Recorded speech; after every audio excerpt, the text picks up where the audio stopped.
Hi hello எல்லோருக்கும் வணக்கம் welcome back. இப்போ பார்த்தீங்கன்னா ஆக்டர் சிவகார்த்திகேயன் SK23 படத்தில் நடிச்சிட்ருக்காரு. அது மட்டும் இல்லைங்க, அமரன் படத்தை ஆல்ரெடி ஷூட்டிங் முடிச்சுட்டாங்க. இந்த படத்தை பொறுத்தவரையும் பார்த்தீங்கன்னா போஸ்ட் ப்ரொடக்ஷன் வரைக்கும் போயிட்டுருக்கு. இந்த வருஷம் 2024 பார்த்தீங்கன்னா நம்ம சிவகார்த்திகேயனுக்கு தொடர்ந்து 3 படம் ரிலீஸ் பண்ண போகிறாங்க. என்னடா சொல்கிறேன்னு நீங்கள் சொல்லலாம் என்னை பார்த்து.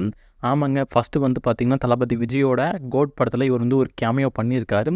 இந்த படத்தை பொறுத்தவரையும் பார்த்தீங்கன்னா டேரக்டர் வெங்கட் பிரபு இந்த படத்தை வந்து டைரக்ஷன் பண்ணுறாங்க. இந்த படத்தை பார்த்தீங்கன்னா செப்டம்பர் 5 தியேட்டருக்குள்ள ரிலீஸ் பண்ண சொல்லிட்டு அஃபிஷியலாக ஒரு ரிலீஸ் டேட் கன்ஃபார்ம் பண்ணிட்டாங்க. இது ஃபஸ்ட்டு படமாக இருந்தாலும் நெக்ஸ்ட் படம் பார்த்தீங்கன்னா அமரன். இந்த படத்தை பொறுத்தவரையும் பார்த்தீங்கன்னா கரண்ட்டாக இந்த படத்துக்கான போஸ்ட் ப்ரொடக்ஷன் ஒர்க் எல்லாமே போயிட்டுருக்கு கிளைமேக்ஸ் வரையும். இப்போ பார்த்தீங்கன்னா இந்த படத்தை வந்து 27 செப்டம்பர் ரிலீஸ் பண்ணுற சொல்லிட்டு இது அஃபிஷியலாக ஒரு போஸ்ட் ரிலீஸ் பண்ணி மூவி டீம் கன்ஃபார்ம் பண்ணிட்டாங்க. அடுத்து பார்த்தீங்கன்னா SK23 இந்த படத்தை பொறுத்தவரையும் பார்த்தீங்கன்னா நம்ம AR முருகதாஸ் இந்த படத்தை வந்து டைரக்ஷன் பண்ணியிருக்காரு. இந்த படத்துக்கான ஷூட்டிங் பார்த்தீங்கன்னா இப்போ வந்து கிளைமேக்ஸ் வரையும் வந்தாச்சு. ரொம்ப சீக்கிரமாகவே இந்த படத்துக்கான ஃபுல் ஷெடியூல் முடிக்க மூவி டீம் பிளான் பண்ணியிருக்காங்க. இந்த படத்தையும் நவம்பர் அப்படி இல்லைனா டிசம்பர் இந்த வருஷத்துக்குள்ளே எண்டில் ரிலீஸ் பண்ண மூவி டீம் பிளான் பண்ணியிருக்காங்க.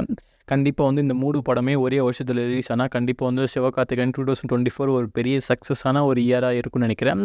நீங்கள் இந்த 3 லைனில் எந்த படத்துக்காக வெயிட் பண்ணுறீங்கன்னு சொல்லிட்டு கீழே கமெண்ட்டில் தட்டி விடுங்க.